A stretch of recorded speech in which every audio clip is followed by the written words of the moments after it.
વિદ્યાર્થીઓ, આજે આપણે સ્ટાન્ડર્ડ 8માં ગ્રામર જોઈશું અને ગ્રામરનો આપણો આજનો ટોપિક છે the degrees of comparison. Degrees of comparison એ આપણે અગાઉના સ્ટાન્ડર્ડમાં પણ જોઈ ગયા છે, તો આમાં પણ સેમ જ છે. કમ્પેરિઝન એટલે તુલના કરવી અને ડિગ્રી એટલે એની કક્ષાઓ. તો અહીંયા પણ આપણને તુલનાની કુલ 3 કક્ષા આપી છે કમ્પેરિઝનની, જેમાં પહેલી છે પોઝિટિવ ડિગ્રી, બીજી કમ્પેરેટિવ ડિગ્રી અને third one is superlative degree. તો પોઝિટિવ ડિગ્રી એટલે શું કે જે સમાનતા દર્શક હોય. આપણે ધારો કે કોઈની સાથે કોઈની તુલના કરતા હોઈએ કે એ નામનો વ્યક્તિ, એ અને બી એ બે વ્યક્તિ છે, તો એ નામનો વ્યક્તિ એ બી જેટલો જ હોશિયાર છે. આપણે કમ્પેરિઝન તો કરી, પણ કેવી કરી? સરખી કરી, સમાનતા દર્શક એટલે કે પોઝિટિવ કરી કે એ અને બી બંને સરખા જ હોશિયાર છે, એ અને બી બંને સરખા જ ડાયા છે, બરાબર, બંને ક્લેવર છે. તો આ જે ડિગ્રી હતી એ હતી પોઝિટિવ ડિગ્રી. નેક્સ્ટ આપણે જોઈએ છે કમ્પેરેટિવ ડિગ્રી. કમ્પેરેટિવ એટલે શું? અધિકતા દર્શક. એ નામનો વ્યક્તિ એ બી નામના વ્યક્તિ કરતાં વધારે હોશિયાર છે, બરાબર. એ નામનો વ્યક્તિ એ બી નામના વ્યક્તિ કરતાં વધારે ઊંચો છે, બરાબર. તો આ જે આપણે કમ્પેરિઝન કરી એ કમ્પેરિઝન કેવી હતી? કમ્પેરેટિવ હતી, એટલે કે અધિકતા દર્શક હતી. એક વ્યક્તિને બીજી વ્યક્તિની સાથે જ્યારે તુલના કરીએ છીએ ત્યારે એ પહેલી વ્યક્તિને અન્ય વ્યક્તિ કરતાં અથવા તો બીજી વ્યક્તિને પહેલી વ્યક્તિ કરતાં થોડીક વધારે આપણે દર્શાવીએ, બરાબર, તો તેને અધિકતા દર્શક ડિગ્રી કહેવાશે. અને લાસ્ટ છે સુપરલેટિવ ડિગ્રી. સુપરલેટિવ ડિગ્રી એટલે શ્રેષ્ઠતા દર્શક ડિગ્રી. શ્રેષ્ઠતા દર્શક ડિગ્રી એટલે શું કે જે સૌથી સારામાં સારું હોય, બરાબર છે. સૌથી સારામાં સારું, આ તો તમને એક એક્ઝામ્પલ આપ્યું.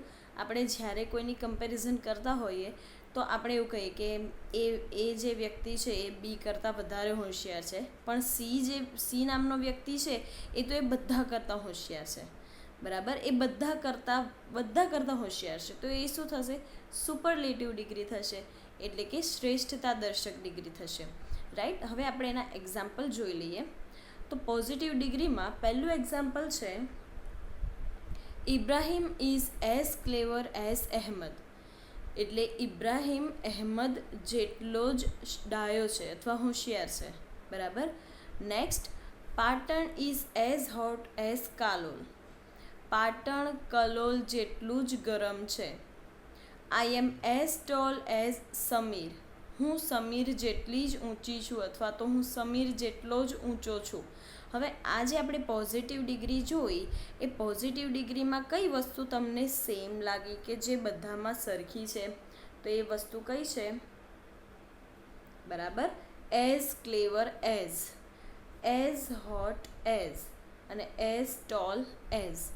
આ જે એઝ આપણે મૂકવાનું છે એ વિશેષણ વચ્ચે હોય અને આજુબાજુ એઝ હોય, બરાબર. એ પોઝિટિવ ડિગ્રી ઓળખવાનું એક સારું ઉદાહરણ તમને કહી શકું કે Ibrahim is as clever as.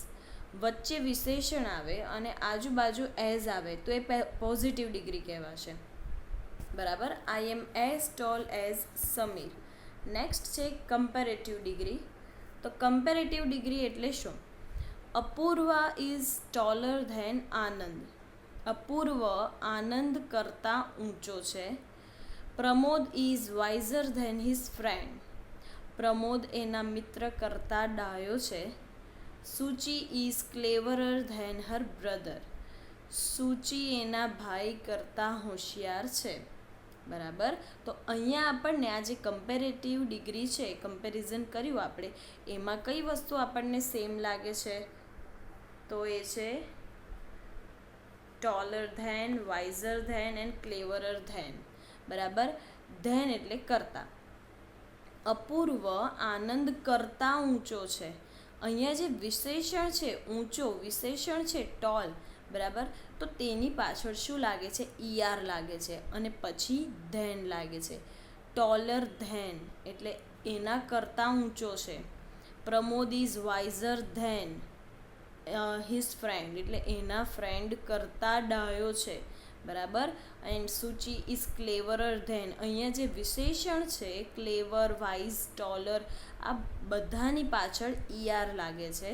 બરાબર. વાઇઝર, ટોલર, બરાબર, બેટર, આ જે છે એ બધું જ વિશેષણ છે જેની પાછળ ER લાગે છે અને એની પછી ધેન લાગે છે. તો આ થઈ આપણી કમ્પેરેટિવ ડિગ્રી. હવે એક લાસ્ટ ડિગ્રી છે જે છે સુપરલેટિવ ડિગ્રી. તો સુપરલેટિવ ડિગ્રી એટલે શું? કે જે શ્રેષ્ઠતા દર્શક હોય, શ્રેષ્ઠ હોય બધા કરતાં. બરાબર. મેં તમને આગળ એક્ઝામ્પલ આપ્યું. હવે અહીંયા સુપરલેટિવ ડિગ્રી આપણે જોઈ લઈએ. Ali is the cleverest boy. Ali એ બધા કરતાં ડાયો છે. Idar is the hottest town. Idar એ બધા શહેરો કરતાં એકદમ હોટ એટલે ગરમ શહેર છે. And the Everest is the highest mountain. Everest એ ઊંચામાં ઊંચો પર્વત છે, બધા કરતાં ઊંચો છે. હવે અહીંયા સુપરલેટિવ ડિગ્રીમાં આપણને કઈ વસ્તુ સેમ લાગી? The cleverest, the hottest and the highest. બરાબર. તો આપણે જ્યારે સુપરલેટિવ ડિગ્રી ઓળખવી હોય તો સુપરલેટિવ ડિગ્રી કેવી રીતે ઓળખાય છે? કે જેમાં વિશેષણની આગળ ધ લાગે છે અને વિશેષણની પાછળ EST લાગે છે. ધ ક્લેવરેસ્ટ એટલે બધા કરતાં ડાયો. ધ હોટેસ્ટ એટલે બધા કરતાં ગરમ. એન્ડ ધ હાઈએસ્ટ એટલે બધા કરતાં ઊંચો, એના કરતાં ઊંચું બીજું કશું જ નહીં. બરાબર. તો આ હતી આપણી સુપરલેટિવ ડિગ્રી. હવે આપણે એની ખાલી જગ્યાઓ જોઈએ. તો ખાલી જગ્યામાં પહેલું છે માય હાઉસ ઇઝ એઝ ખાલી જગ્યા એઝ યોર હાઉસ. હવે આપણને ખાલી જગ્યાની આજુબાજુ એઝ આપ્યું છે, એનો મતલબ આ કઈ ડિગ્રી છે? પોઝિટિવ ડિગ્રી છે. બરાબર. પોઝિટિવ ડિગ્રી અહીંયા આપણને બ્રેકેટમાં બિગ આપ્યું છે, તો શું આવશે? As big as. Next, Nathu is as ખાલી જગ્યા એઝ કેશવ.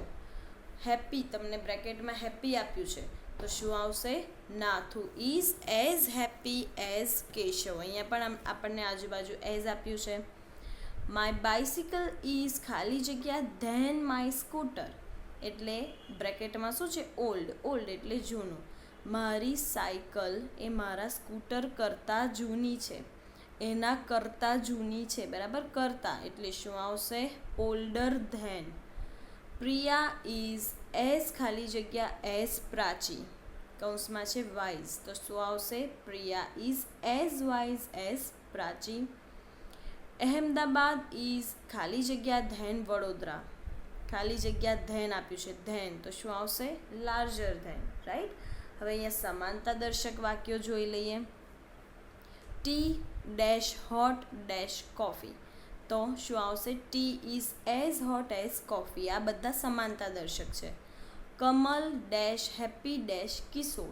કિશોર, તો શું આવશે? Kamal is as happy as Kishor. Kamal Kishor જેટલો જ ખુશ છે.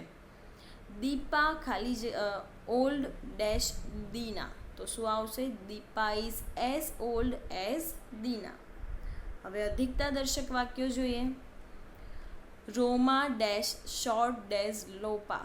શોર્ટ એટલે ટૂંકું, તો Roma is shorter than Lopa. આ અધિકતા દર્શક છે એટલે શું આવશે? Shorter than. જુઓ, shorter than. Right. Manu dash fat dash Kanu. તો શું આવશે? Manu is fatter than Kanu.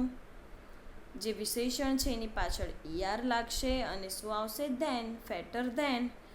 My room dash big dash your room. તો my room is bigger than your room. બરાબર. વિશેષણની પાછળ ER અને ધેન એટલે અધિકતા દર્શક થશે.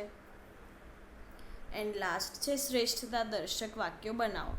કિરણ is fat. Amar and Raj are not so fat. એટલે કિરણ ફેટ છે, જાડો છે. અમર અને રાજ એટલા જાડા નથી. એનો મતલબ શું થયો? કે કિરણ એ ત્રણેય એ બંને કરતાં કેવો છે? જાડો છે. બરાબર. તો શું વાક્ય બનશે? Kiran is the fattest of all boys. The fattest આવશે. બરાબર. અહીંયા mister Vyas is old. Mister Dave and mister Shah are not so old. Mister Vyas એ ઘરડા છે, મિસ્ટર દવે અને મિસ્ટર શાહ એટલા ઘરડા નથી. તો શું બનશે? Mister Vyas is the oldest of all. Mister Vyas એ બધા કરતાં ઘરડા છે. Anil is happy, Amar and Anand are not so happy. તો શું બનશે આમાં? Anil is the happiest of all. બરાબર. તો આજે આપણે જોયું ડિગ્રી, એના વાક્યો અને ખાલી જગ્યા એ તમારી નોટમાં લખી દેવાના. Thank you.